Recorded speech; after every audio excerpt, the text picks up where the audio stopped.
Today's webinar is titled Employee Benefits 101, Understanding Your Options, and our presenter today is Judy DeCourcey, Senior Benefits Specialist in RIT's Human Resources Department, where she has worked for over 18 years. Judy has worked in the employee benefits field for 30 years. Prior to joining RIT, Judy worked in the corporate office of Goulds Pumps in Fairport, New York, Massachusetts Institute of Technology, and a large Boston-based law firm. Judy earned her BS in Business Management from Skidmore College in Saratoga Springs, New York, and her MBA from Northeastern University in Boston. She holds the designation of Senior Professional in Human Resources from the Society for Human Resources Management. Judy also serves as a director and a secretary of the New York Employee Benefits Conference. Judy has been a speaker on a variety of benefits topics at meetings and conferences, including for the Greater Rochester Chamber of Commerce, New York Employee Benefits Conference, Fidelity Investments, and the College and University Professional Association for Human Resources. Welcome, Judy. Let's get going. Great. Thank you, Cindy, and thanks to Joe, our technical guru, and our captionist who's helping us today as well. So first, Cindy told me I had to come up with a catchy title, and I really couldn't think of one, and I thought, well, we're at a university, we'll call it Employee Benefits 101. So, hang on, I just want to click here. Okay, here we go. So today we're going to talk primarily about benefits, but before I do that, I do want to talk a little bit about something called a total reward strategy, because really it's not just about your pay. And as we go through it, I'll provide some hints, so I'll have that little hint star on some of these screens to help you, think about certain things that may impact you. So webinars, I've been in a lot of webinars where you are sitting, and sometimes they're pretty boring and you're napping, you're looking out the window. I usually check emails, so hopefully you're not doing too much of that, but at least maybe you'll pay attention when you get to that when you see a hint on the screen. So before we get started, I do want to have a better understanding of who's in the audience, so we have a poll question. If you could indicate how old you are for us, please.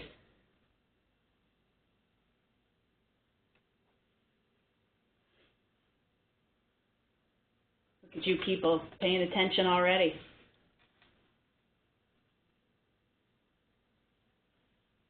So Joe's going to tell me when we're done with the polling here.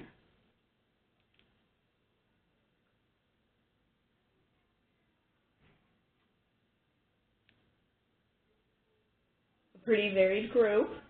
That's good.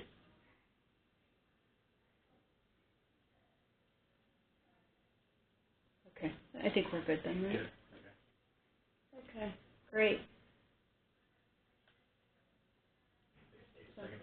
Just going to take a second to close here, and then we'll see how we do. So a pretty broad audience, though, so that's really good. And the information really impacts everybody, but it just helps me in a couple of the topics that we're going to have here this morning, or this afternoon, I guess, this afternoon here. On a sunny day, I'll add. All right, great. So continuing then. Gotta love technology. Okay, so total reward. So we all know about the money part. We all are concerned about our paycheck, but there are a number of things that we get for working at an employer that really aren't necessarily monetary. But people have to perceive those, employees have to perceive those as really valuable. And so there really are 5 key elements to this total reward strategy. Obviously your pay, benefits, which we'll talk about today, a work-life balance. People aren't as interested, I don't think, these days in working, 80-hour weeks. They want to have a little bit of personal time too. Performance and recognition. If you do a good job, you want people to notice that. You want to be recognized for your good performance. And a lot of people really want to have some career opportunities, and so employers who are offering professional development so that you can further your career. Today we're really going to talk about benefits. And it's really, benefits are a way to really protect your income and your standard of living. So for instance, cash flow, you protect your cash flow because you have medical coverage, so it protects you if you have large medical bills. Income replacement, so if you become disabled and you're not able to work, you still have some income coming in. Survivor income, if the employee passes away, there's something for your survivors. and then preparing for retirement and making sure that you have adequate retirement income.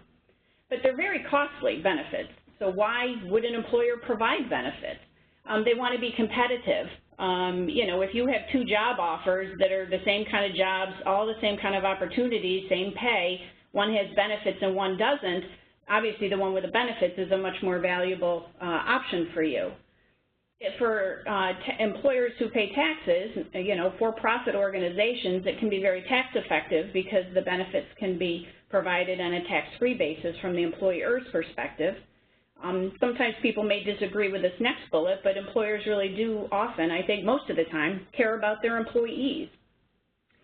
By offering benefits on a group basis, you can really leverage, the employers can leverage those costs because they can bring a lot of people to a particular vendor. And then, of course, our friends in government will require some of these benefits as well. So most of the benefits actually that an employer offers aren't really required. They're really optional or voluntary from the employer's perspective, but they offer them really for those reasons that I mentioned a couple minutes ago. The benefits really can vary by the size of the employer. If you're working for a large employer, they usually will have a pretty broad, comprehensive program. Smaller employers may not offer as much in the way of benefits. So it really depends, though. So the first thing I wanted to mention is, when do benefits begin?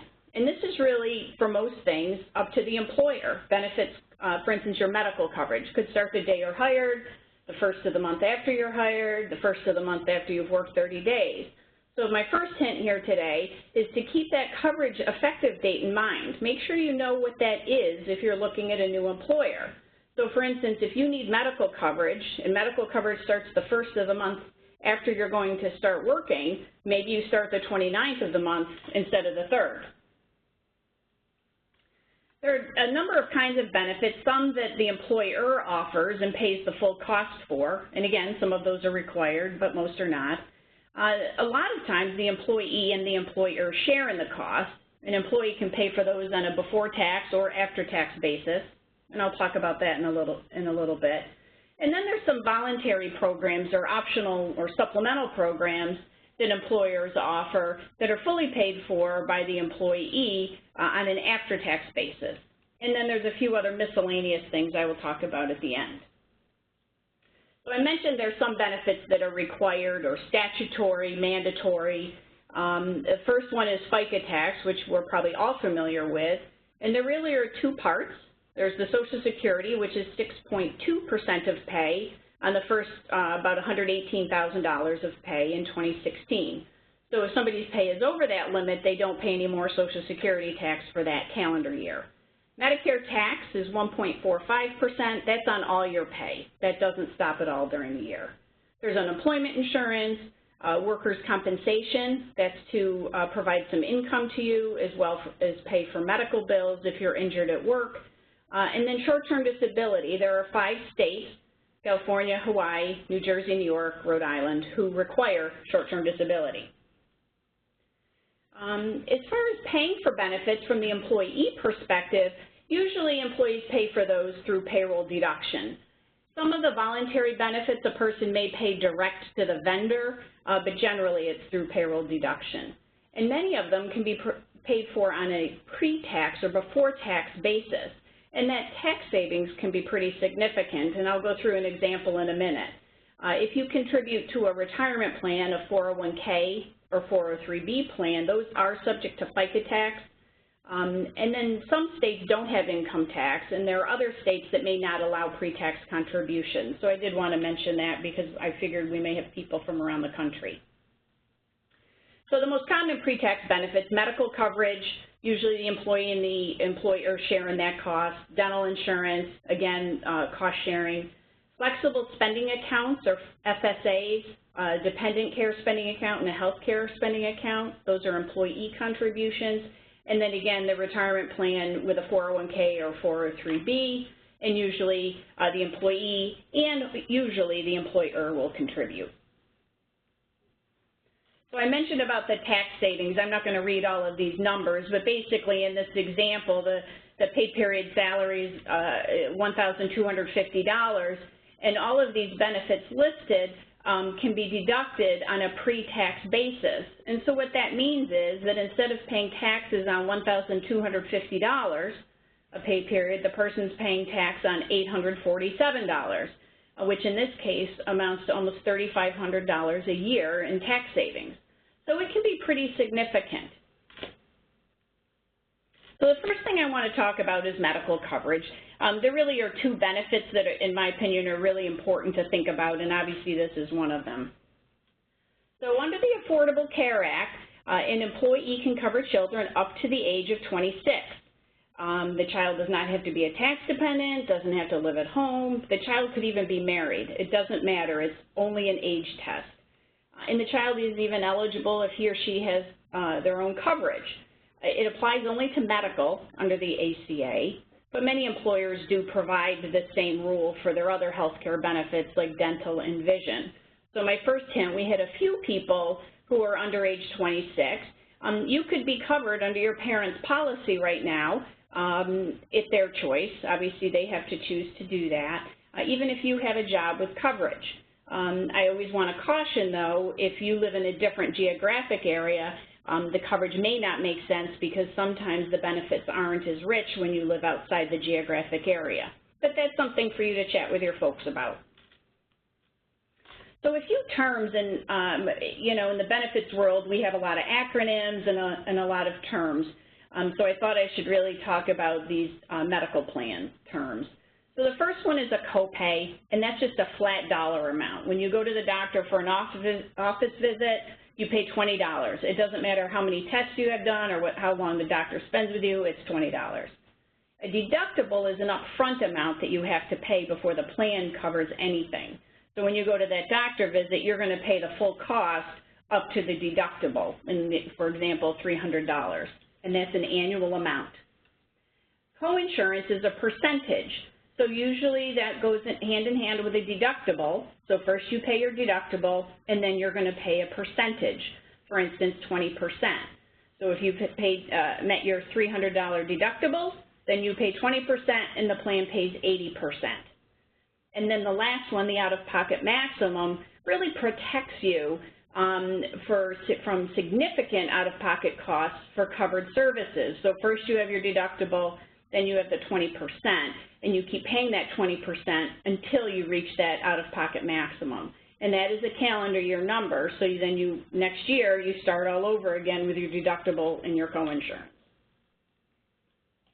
So there are different kinds of medical plans.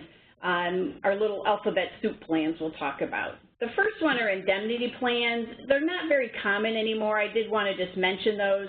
It's the kind of coverage that, my folks had years and years ago. It's really traditional coverage that really just focuses on covering people if they're ill or they're injured. Usually has that deductible and coinsurance. You go to whatever provider you want. I did want to mention it's different than what we call a high deductible health plan, but we don't see too many of these plans anymore. More common over the past 20 years are managed care plans. Those really started focusing people on keeping healthy or getting healthy, controlling unnecessary costs. And there are three types. There's HMO, or Health Maintenance Organization, a PPO, which is a Preferred Provider Organization, and then lastly, a Point of Service, a POS plan.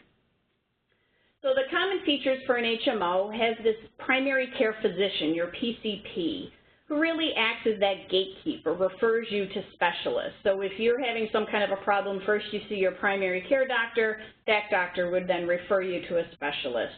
Usually you have co-pays instead of the deductible and coinsurance, and there's a network of physicians who participate in that HMO. Under a PPO, they will have in-network and out-of-network.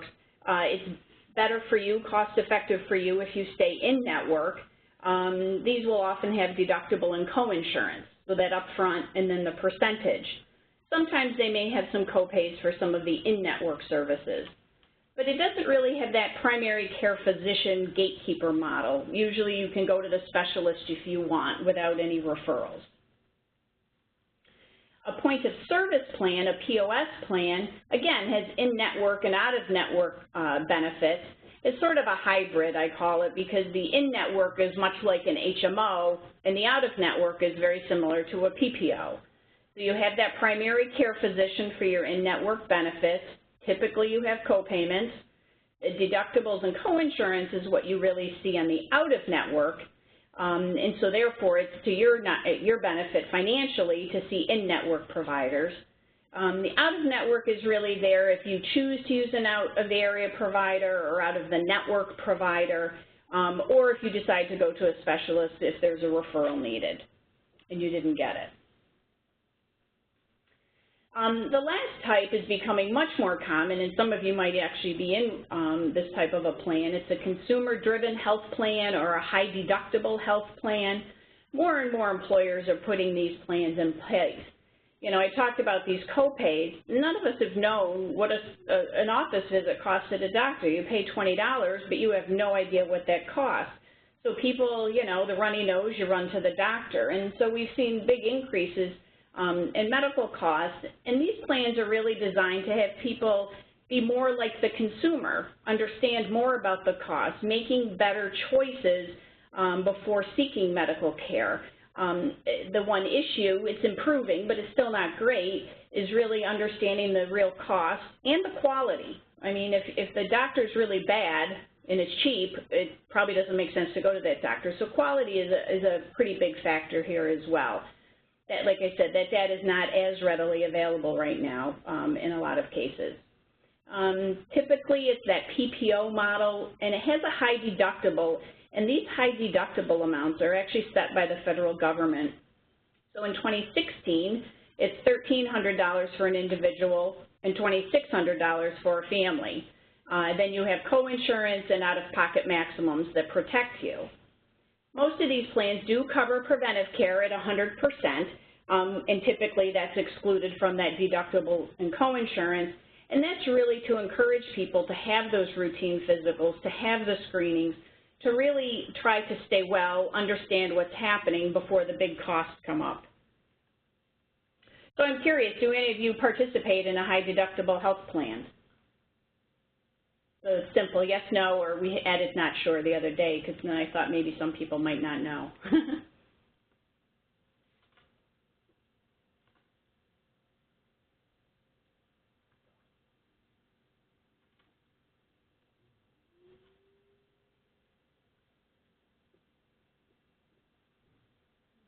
So a few of you are, more aren't than are, but you know, again, that really will depend on the employer and what their situation is. Did we close out yet? Almost.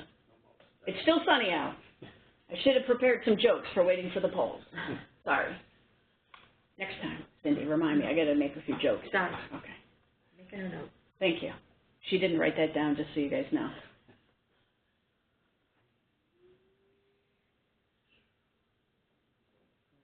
So more of you are not in the high deductible health plan, but an RIT, incidentally, does not have that. You know, someday in the future we might. So we will see what the future holds for all of us. Okay. Every time I do a poll, then it doesn't like to click. Hang on. Click. There we go. The other part of high deductible health plans, I probably should have mentioned this before the poll, they're usually along with a type of a health spending account, either an HRA, a health reimbursement account, or a health savings account, an HSA. And people can use those funds before the plan pays, so that upfront high deductible. The HRA is a tax-free account. Account is in quotes because it's not real money in some bank account. The employer funds some amount, and the amount can roll over year to year. So if you have an HRA and you don't use any of the money this year, it would be available to you next year. But if you terminate employment, the employer can retain that money. It doesn't go with you necessarily. The health savings account, both the employee and the employer contribute. There are some maximum amounts set by the government. It has to be paired with that high deductible plan. And it is an account. There's real money in that account. The thing that's very nice about the HSAs is that if you leave that employer, that is your account. you can take that with you and use it at your next employer, for instance. So prescription drug and vision, they can be part of your medical plan or they can be separate. Again, that depends on the employer, it depends on the plan. And I did want to mention on prescription drugs that sometimes the plan will be designed where it's financially better for you to use their mail order program. So you want to pay attention to that. And then I had a hint here about generics. I know sometimes people get a little weirded out about taking generics, but they have the same active ingredients, so you really could save yourself some money if you look for generics instead of a brand name. But that's something you would want to talk to your doctor about. On the vision care, not all medical plans cover eyeglasses or contacts. Some do, or it could be carved out, as I said. So you just want to understand what those benefits are. So the cost for your coverage, I have another hint here, actually two hints, two for the price of one. The plan that has the lowest employee contribution isn't necessarily the least expensive plan for you on an overall basis, but the plan with the highest contribution isn't necessarily the best plan for you. It doesn't mean it's going to cover everything. You really need to keep in mind how much your co-pays are, your co-insurance, how much are you going to pay for your services. What is covered? What is not covered? What is it that you need or your family members need as far as medical care? And really look at all of those factors before choosing the plan. Don't just look and say, oh, this one's only $2 a pay period, I'm going to get this plan because it's cheap. You could have some significant out-of-pocket costs if you have services. So keep that in mind. So now I'm going to go into dental coverage. This one's actually pretty simple. Usually there are 3 service categories for dental. There's the preventive, which is your cleanings and your annual x-rays. Restorative usually will have 2 parts, the basic or the minor restorative, which is your fillings, your root canals. The major restorative, I always call this the painful, expensive stuff, like crowns and bridges. And then the last category is orthodontia, so braces. You want to be careful because a lot of plans will just cover braces for children. So if you're thinking about getting braces before you go down that path, you really should understand if your plan is going to cover that for you. I wanted to mention about coordination of benefits, and I put it here in the dental section because that's where we see more people coordinating. Essentially what that means is 2 people in the family have dental coverage. So you want to understand how that works for your plan, though, and if you're, say, coordinating with a spouse, how your spouse's plan does the coordination. So maybe you want to take a look at this annually. Is it better for you to cover both of you or your family, or the spouse to cover you? If you're a married couple with no children, are you better off with 2 individual policies? So really taking a look, similar to the medical, what the plan covers, what the costs are, what your out-of-pocket costs are, that sort of thing. But you want to understand how that COB works. And there really are 2 kinds of coordination. The traditional coordination, where the primary plan pays. So let's say you have coverage and your spouse has coverage. So your plan will pay first, then your spouse's plan will pay, but no more than 100% of the cost. So you're not going to get a little windfall there. So for example, if the primary plan, if your plan pays 80% and your spouse's plan pays 50%, the secondary plan will pay toward those covered services up to that 100%, so potentially that remaining 20%. So it might end up being something covered in full. The non-duplication type of coordination, the secondary carrier is only going to they're really going to pay as though they were the primary, no more. So if the primary plan covers at 80%, the secondary plan covers at 50%, the secondary is not going to cover anything at all because they said, well, you've already had 50% covered under the primary plan, so we're not going to cover. So you want to understand that non-duplication. Where I think a lot of people do the coordination for dental coverage is really if they have children with orthodontia, or if you know you're going to have some expensive dental work done in the next year. The next thing is flexible spending accounts. These are governed by the Internal Revenue Code under Section 125.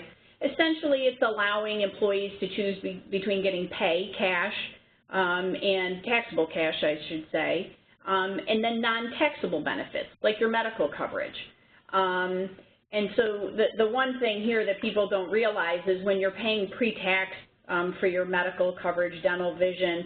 That's really part of the Section 125 under the Internal Revenue Code. That's how employers are able to offer that on a pre-tax basis. But the other component of that is the flexible spending account. And because you're not paying tax on this, the government has rules about when you can make changes and what kinds of changes you can make. So that's important to understand going forward. So it's essentially the flexible spending accounts are a way for you to pay for eligible expenses with tax-free dollars. And there are two types of accounts. There's a dependent care spending account. The IRS sets that maximum at $5,000 per family. The health care spending account didn't used to have a maximum set by the IRS, but a few years ago that was introduced, and that's $2,550 per employee. The dependent care spending account maximum hasn't changed since, I don't know, the late 80s. Healthcare spending account now changes every year, or may change every year depending on the indexing. And usually employers are going to have this on a calendar year election. The different kinds of things under the healthcare, it's really covered services where you have out-of-pocket costs. So those co-pays when you go to the doctor, or co-pays when you pick up a prescription, coverage toward ambulance, those sorts of things. Those are things that are covered. Things that are not covered would be cosmetic surgery. You know, if I don't like the way my nose looks and I want to have that taken care of, it's not going to provide any reimbursement for that because that's not a covered service. Under the dependent care, mostly people use this for when they take their child to daycare or somebody comes in the home. And it's really so the employee and the employee's spouse can work, or in the case of the spouse, go to school full-time. So you really want to, you have to figure out the amount you want to contribute because you're really going to reduce your pay by this amount. So you need to think about the dollars that you will spend or what you expect to spend for health care, for the dependent care. And they are two separate accounts, so you can't move money from one to the other. So you decide on that amount. It's taken out of your paycheck before any taxes are calculated. It's set aside in a separate account, and then you submit for reimbursement. And you don't pay tax when it comes out of your paycheck, and you don't pay tax when you're reimbursed. So I have an example here. So you figure out what your expected costs are. So you have prescriptions, regular prescriptions. Let's say those are $600. You expect to get some eyeglasses for $150, and so that's a total of $750. If you're paid 24 times per year, you're going to have $31.25 come out of your paycheck every pay period before federal, FICA, and state taxes in most states. Then you can pay the provider, and then you get reimbursed for the $750 ultimately, and you never pay tax on it. A lot of employers now offer what's called a debit card or a flex card. It's really like a credit card, and you can pay at the time of service for, say, the eyeglasses or the prescription, and those funds come right out of your account. You don't have to fill out claim forms and submit those. You should always keep copies of your receipts, however, in case you're ever audited. I should have made that a little hint there for you. There are rules I mentioned earlier because you're not paying tax, so the IRS gets to make some rules. Generally, you're going to make these elections during the employer's open enrollment period. Most employers have this open enrollment period in the fall, but some are during the year, depending on the type of employer. The one thing that scares people is this use it or lose it rule. You know, if I put in that $750 and I didn't use any of it, let's say I didn't get any prescriptions, I didn't do the eyeglasses, I can't get that money out. And so that scares people. So you just want to plan carefully when you decide on that amount.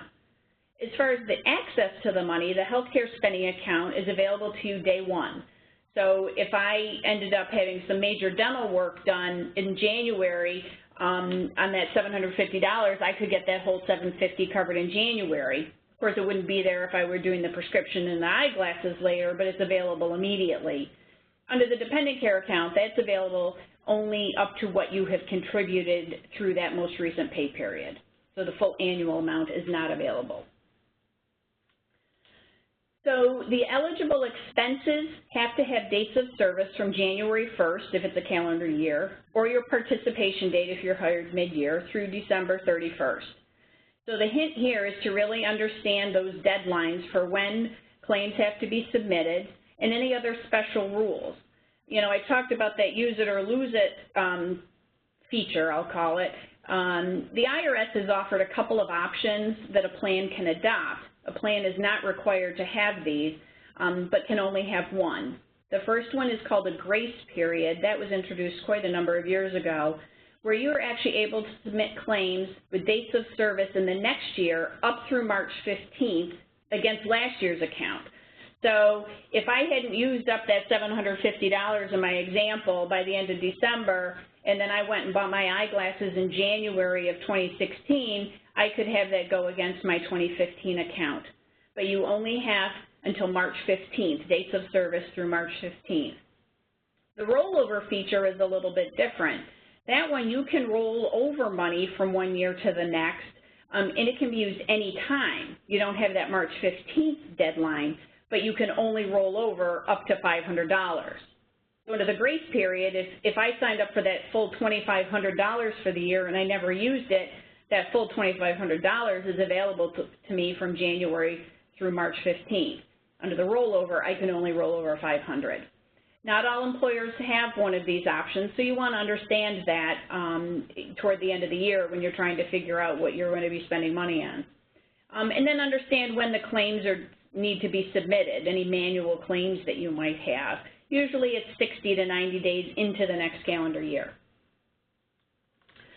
So if you hint here about enrolling and making changes in your benefits, usually you're going to sign up for benefits as a new employee. I mentioned that there's usually an annual open enrollment, and normally you can't make changes during the year. A lot of plans have what we call this 31-day rule, so you want to make sure you understand that. The IRS allows this 31-day rule that employers usually adopt for qualified status changes. So marriage, divorce, birth or adoption of a child, if your spouse gains or loses employment. But the change has to be consistent with the event. So if I get married, it doesn't make sense to go from family coverage to individual coverage. If I were covering children, it makes sense to go from individual to two-person. So that event has to be consistent with what you're trying to do. So make sure when you have kind of this event in your life that you need to deal with that pretty quickly. Because if somebody comes in and says, oh, I want to add my spouse to my coverage, I got married and they got married 2 months ago, they can't be added. So it's really important to pay attention to that. So next I'm going to talk about COBRA. And this, another one of our acronyms. This essentially is a federal rule that allows people to continue health care coverage when they lose that coverage. So for instance, if you leave an employer, for those of you who are under age 26, if you're still covered by your parent, eventually you're going to come off that coverage. And so it's a continuation of that same coverage, either 18 months or 36 months, depending on the event. And you don't have to answer any health questions. It's a continuation of the same coverage. The downside is it's very expensive because it's the full premium cost plus a 2% administrative charge. So under the Affordable Care Act, now people do have some other options. So now they're really comparing COBRA to what's available out in that marketplace or the exchange to figure out what's best. There are deadlines associated with electing coverage under COBRA, so you want to pay attention to that if you have children who are aging off your policy or if you're under 26 and coming off your parents' policy. The next one is retirement. To me, this is the other really big one. It's a little more complex, but it's super important for you. And it's really that someday we all want to retire and we want to maintain your pre-retirement standard of living. In my case, I think I want to have a better standard of living because I want to spend money because I'll have time and I'd like to travel, for instance. So experts typically talk about the 70 to 80% replacing your pre-retirement income. And you'll have some different sources for that income. Sometimes people work after they retire, and it could be that they just want, just a little side job to kind of keep active and be out there a little bit. Sometimes people have to financially because they can't make ends meet. Social Security, any income from your employer plans, any personal savings, those sorts of things. So those are really your sources for that income. There are two types of retirement plans an employer might offer, something called a defined benefit plan and something called a defined contribution plan. So I'm curious if any of you contribute to a retirement plan at work. Yes or no? I decided not to put not sure here because I figured you probably knew, but maybe not. Excellent.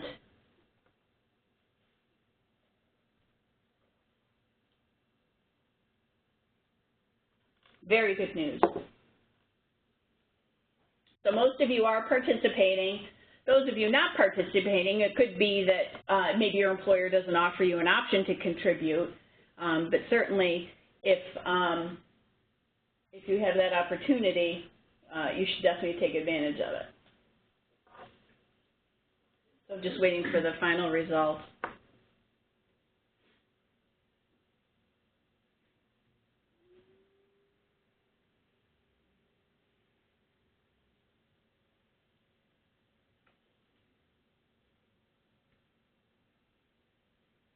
Okay.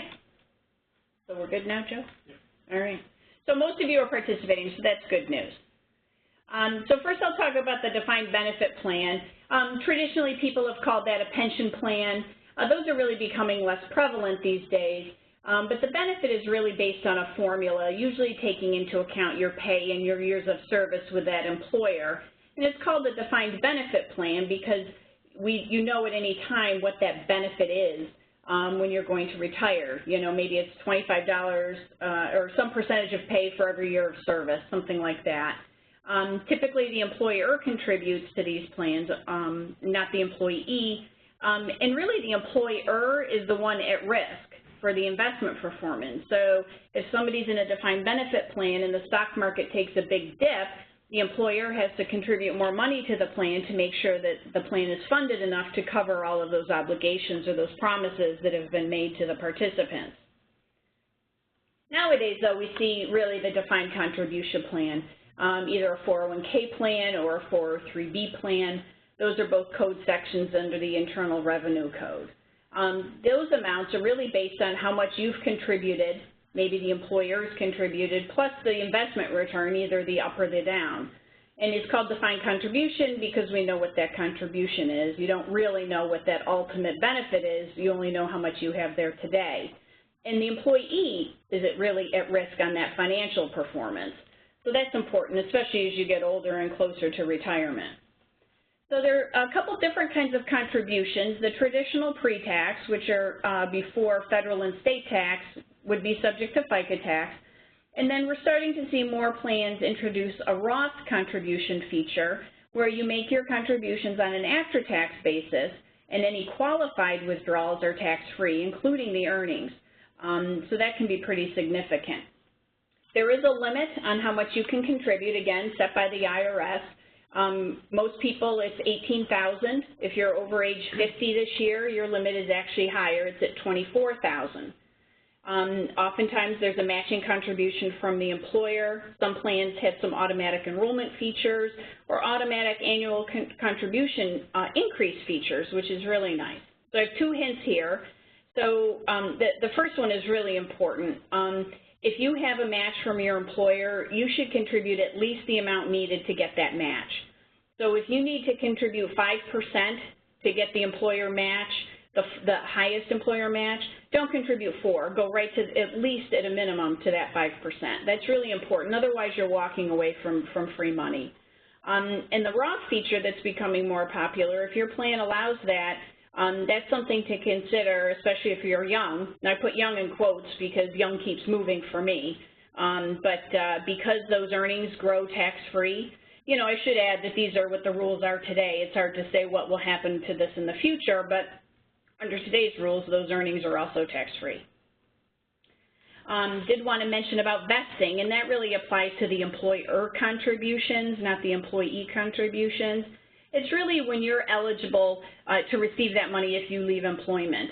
And it's a graduated schedule usually. So for example, if after year 1, you're eligible, say, for 25% of that employer portion of the account. After year 2, 50%, and so forth. So my hint here is, before you're leaving an employer to go take that next big job, understand those vesting rules. You know, you'd hate to leave an employer a few weeks before you're eligible for the next vesting threshold, or at least you would want to know so you're making an informed decision. So pay attention to what those vesting rules are. Access to the retirement plan. Some employers will have rules where you can't access the funds at all while you're working.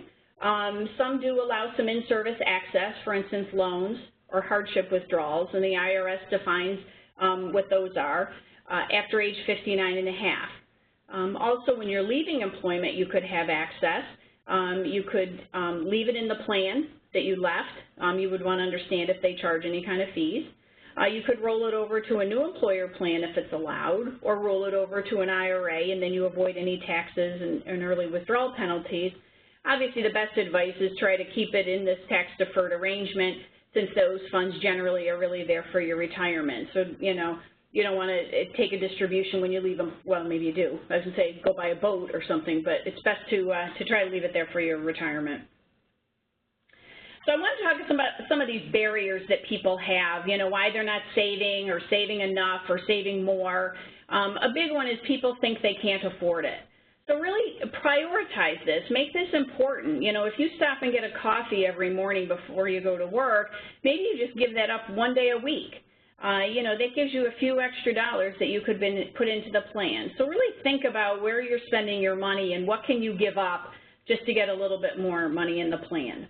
Inertia and confusion is a really big one too.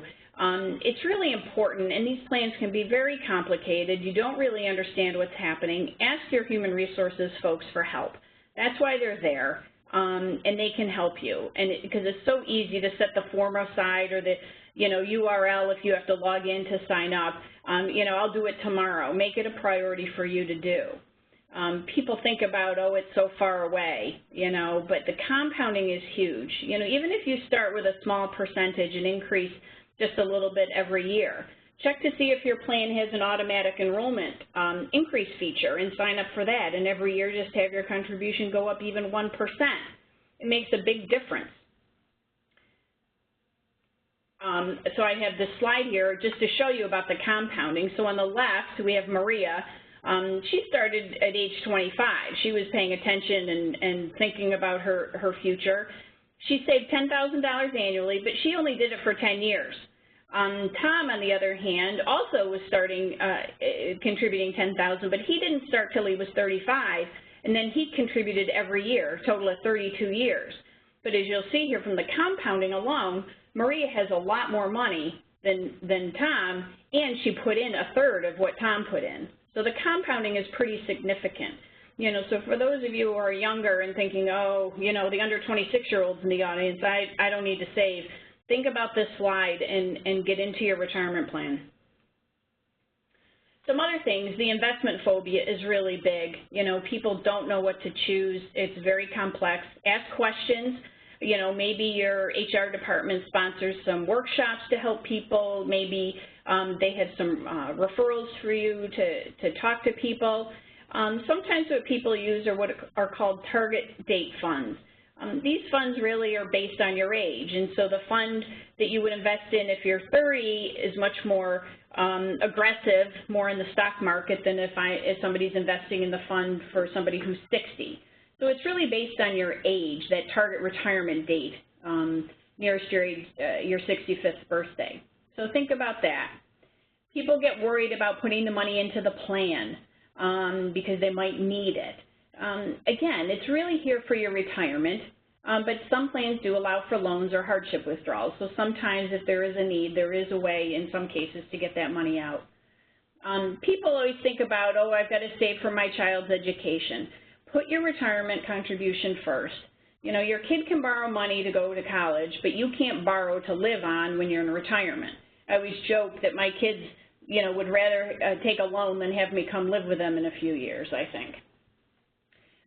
Concern for people is that impact on the take-home pay. You know, if I sign up for 5%, I don't really know what that's going to do to my paycheck because of the tax implications.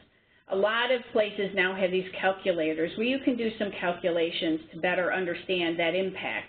And then if an employer allows you to make changes regularly, sign up for something, make that stretch contribution, and if you can't do it, then reduce it.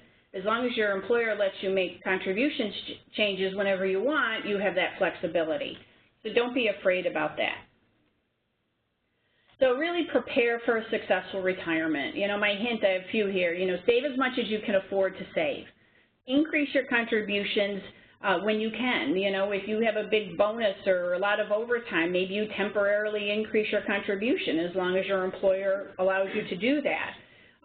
Try not to take those distributions or loans, and, you know, leave the money there in the plan. So I put the little palm tree because that's what I think about when I think about retirement, kind of relaxing on the beach. So survivor benefits. These are really benefits to provide if you were to die, what will happen. So there's term life insurance that an employer could provide. It doesn't have a cash value or a loan value, and under the Internal Revenue Code, the first $50,000 can be provided tax-free. There's employer-provided coverage and employee-paid or voluntary or supplemental coverage. Some employers will offer universal life or whole life, and that builds a cash value, and have an investment fund. Dependent life insurance, so if you wanted to purchase life insurance for your spouse or your children or domestic partner, if the employer allows. There are some insurance laws that govern some of this. Accidental death and dismemberment insurance, a lot of times these will mirror the life insurance benefits. Sometimes there's an issue in determining, you know, what the cause of an accident was. If somebody is in a car accident and dies, was it the accident, or did the person have a heart attack and die, and then that's why there was the accident? So sometimes those can get a little sticky. A lot of employers will have business travel accident insurance that covers you when you're on employer business. Doesn't cover you when you're commuting, but it covers if you were to go to a conference out of town, for example. Usually an employer is going to provide some level of life insurance, usually term insurance because that's the least expensive, and they might also have some AD&D coverage. They also might offer coverage for you to purchase on an after-tax basis. So supplemental life insurance, that's for you, insurance on your life, coverage for your children, your spouse, your domestic partner, and as well as life AD&D insurance as well. It's important to keep your beneficiary designation up to date. You wouldn't want to see that money going to somebody you didn't choose. Disability, that's really an income replacement to help you if you're disabled and you can't work, you need to have some income. You could have sick leave, salary continuation, there's short-term disability, long-term disability, workers' comp. I didn't have a real statistic on this one, but I've heard from folks that you're more likely to go on disability than to die, so think about, you know, any supplemental disability coverage that the employer might offer. And just a few other things, some voluntary types of benefits that an employer might offer. These are really going to be employee paid on an after-tax basis, but there's long-term care insurance, there are group programs, auto insurance, homeowners insurance, legal services plan, savings bonds. Under Section 529 of the Internal Revenue Code, there's a way to save for college. Pet insurance, that's medical coverage for your pets, identity theft protection, and then critical incident and cancer insurance or some others that we've seen out there. Time away or time off benefits, vacation, sick, personal time, holidays, bereavement, jury duty. A lot of employers will pay for jury duty. And a few other things. It's been typical for employers to have what's called an employee assistance program, an EAP.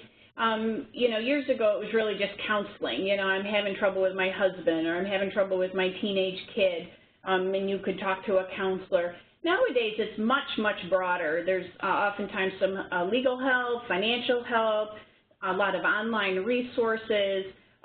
So if you have an employee assistance program, an EAP where you work, I encourage you to take a look because you may find that those services are actually very helpful.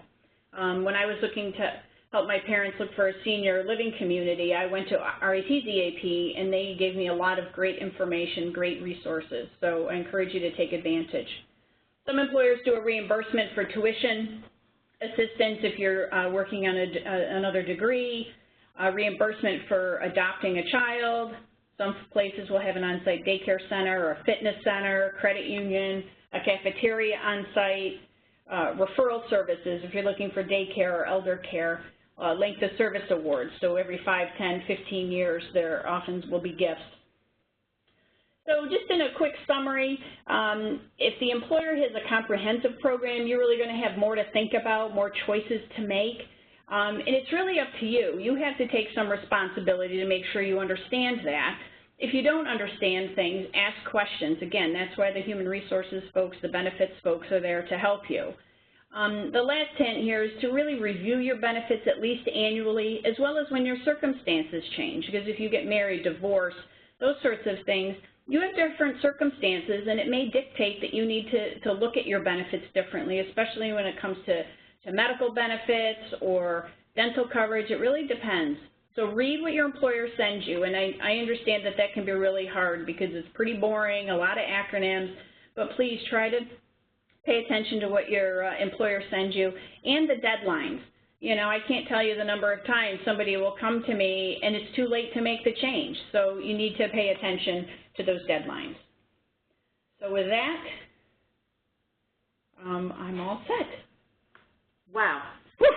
I did it. It's before 1 o'clock here. How do I pass that ball over to you, Joe? Where'd it go? I got it. Thank you, Judy. I hope everyone in the audience has learned a lot, or they're overwhelmed. I'm sure they're not sleeping, right, Judy? I hope not. It's still sunny here, by the way. We have a few moments. If you have any questions, please submit them in the chat box. We have one. Oh, one just came in. Where is it? Oh. I am in the interview process with a startup, still in stealth mode, so we respect your privacy, with unknown funding. When and how should I ask about benefits? That's a great question. What I would do there is first check that employer's website to see if they have information. Sometimes employers do. What I have found is that universities often have all their benefits information out kind of in the public domain. Private employers, not so much. You know, in that first interview, you don't want to ask about benefits. But if it's starting to get kind of serious, I think it's okay to ask about that. Or maybe they have a brochure. For instance, here we have a pretty basic brochure that we give folks. You know, it depends on how you're feeling about the interview too and the people. But I think it's okay to ask about those things at least after that, you know, after you've gone through 1 or 2 interviews for sure. Anything else? Any additional questions? Judy, someone made a comment about the percentage of contribution to a retirement plan. I saw that flow through. Is there a baseline, or is there an average? Is there some? Yeah, that's a good question, or comment, actually. The first thing is contribute as much as you need to get the match. That's the first thing. If you have a match available, contribute at least that amount.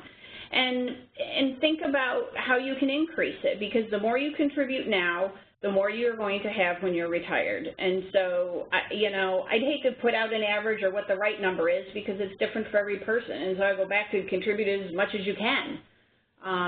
Increase it every year.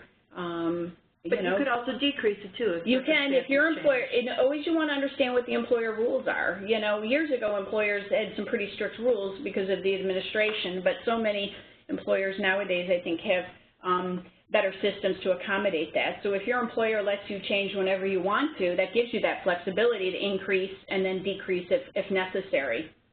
That makes sense. So that was a good point, though. Oh, another question? Could you remind, why is there a period for health coverage? What happens if there is a change that occurs outside of the period? Well, that's really when you would do that mid-year change. So, for instance, during the open enrollment period or as a new hire, you sign up for individual coverage. If you get married, then within 31 days, typically, then you can add that new spouse to your coverage, for instance, or cancel your coverage. But it really, there are a couple of reasons. One, from the insurance company's perspective, they don't want people to just sign up for coverage when they're sick. So I don't have anything wrong with me. I'm not going to spend those $100 a month on my coverage. Oh, now I need to go to the doctor. I'm going to join the plan. So we don't want to see that kind of thing. And then the IRS, it makes its rules because of the pre-tax. You know, they're not getting taxes, and so that's why they set these rules about when you can and can't make changes. So check with your human resources benefits professional to get information specific to your organization. We're getting some questions.